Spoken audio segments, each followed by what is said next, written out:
అందరికీ నమస్కారం అండి. నేను మీ ఉమామహేశ్వరిని. ఆమ్లెట్ వేసుకుందామండి. ఆమ్లెట్ అంటే అదేనండి, కోడిగుడ్డు అట్టు వేసుకుందామండి. ఇది అమ్మమ్మల కాలం నాటి కోడిగుడ్డు అట్టు అండి. ఎలా చేయాలో చూద్దామండి. దీనికి ఒక మీడియం సైజు ఉల్లిపాయ, 2 పచ్చిమిరపకాయలు తీసుకోవాలండి. చిన్న చిన్న ముక్కలుగా కట్ చేసుకుందాము. 2 ఎగ్స్‌కి ఒక ఉల్లిపాయ సరిపోతుందండి. అలాగే గిన్నె పెట్టుకుందాం. గిన్నె పెట్టుకొని ఆయిల్ వేసుకొని హీట్ ఎక్కిన తర్వాత కాస్త ఆయిల్ వేసుకుంటే సరిపోద్దండి. ఉల్లిపాయ, పచ్చిమిరపకాయ ముక్కలు వేపుతామండి. వేపేటప్పుడు కాస్త ఉప్పును, పసుపు వేద్దామండి. ఉప్పు వేస్తే త్వరగా వేగుతాయి. పసుపు వేస్తే ఆమ్లెట్ కాబట్టి నీచు వాసన రాకుండా ఉంటుందండి. అవి వేసుకొని వేపుకుందామండి. అంటే అంత బాగా వేగక్కర్లేదండి. కాస్త వేగితే ఉల్లిపాయ మెత్తబడి మంచిగా షైనింగ్గా ఉంటుంది చూడండి, అప్పుడు ఆఫ్ చేసేస్తే సరిపోతుందండి. ఈ లోపల మనం కోడిగుడ్డు మిశ్రమం కోసం రెడీ చేద్దామండి. ఒక గిన్నె తీసుకున్నాం, దాంట్లో కాస్త పసుపు, అలాగే కాస్త కారం, అలాగే కాస్త ఉప్పు వేసుకొని ఇది కలపడం ఇంపార్టెంట్ అండి. దీన్ని కొంచెం వాటర్ వేసి కలుపుదామండి. చూసారా, ఉల్లిపాయ పచ్చిమిరపకాయలు వేగిపోయాయి. ఇప్పుడు ఇది ఆఫ్ చేసేద్దామండి. దీంట్లో వాటర్ వేసేద్దామండి. వాటర్ వేసేసి కలుపుదామండి. వాటర్ వేసి కలుపుకోవాలి. చూసారు కదా, కొంచెం వాటర్ వేసి ఒకసారి కలుపుదామండి. దాంట్లో ఏమీ ఉండలు ఉండలుగా ఏమీ లేకుండా కలుపుకోవాలండి.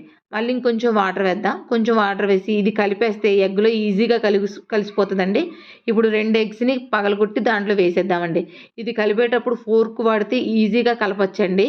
ఫోర్కు మంచిగా త్వరగా విడగొట్టేస్తుంది కోడిగుడ్డుని. బాగా బావుంటదనమాట ఫోర్క్‌తో కలిపితే. ఫోర్క్‌తో కలుపుకొని కలిపేసినేటప్పుడు మనం వేపుకున్నాం కదండీ ఉల్లిపాయ, పచ్చిమిరపకాయ ముక్కల్ని దీంట్లో వేసేద్దామండి. ఉల్లిపాయ, పచ్చిమిరపకాయ ముక్కల్ని వేసేసి మంచిగా కలుపుకోవాలండి. బాగా కలవాలనమాట. బాగా కలిసినప్పుడే చాలా ఎగ్ మంచిగా ఫ్లఫీగా వస్తదనమాట ఆమ్లెట్. లేకపోతే రాదండి. చూసారు కదా, ఈ విధంగా కలుపుకోవాలండి. 2 ఎగ్స్‌కి ఒక మీడియం సైజ్ ఆనియన్ సరిపోద్దండి.